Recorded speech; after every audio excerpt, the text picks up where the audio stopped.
नमस्कार मित्रमैत्रिणींनो, कसे आहात तुम्ही? नक्कीच स्वस्त आणि मस्त असाल. मी माझ्या छोट्याशा ब्लॉगमध्ये तुमचं स्वागत करते.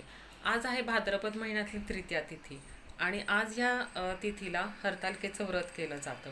हे व्रत कुमारिका आपल्याला चांगला पती मिळावा म्हणून करतात आणि सुवासिनी आपल्या पतीला उदंड आयुष्य लाभावं म्हणून हे व्रत करतात.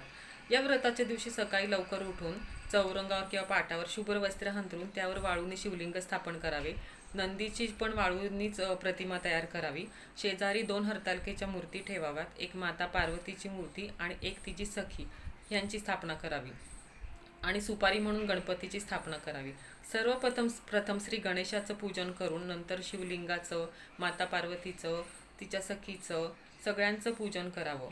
नैवेद्य दाखवावा आणि या दिवशी फलाहार करून उपवास धरावा. ज्यांना शक्य आहे त्यांनी फलाहार करून हा उपवास करावा. तर हे सर्व व्रतात असं सर्वश्रेष्ठ असं हरतालिकेचं व्रत. तर आजच्या दिवशी मी माझ्या माता भगिनींना खूप खूप मंगलमय शुभेच्छा देते. एवढं बोलून मी माझा ब्लॉग संपवते. जय महाराष्ट्र.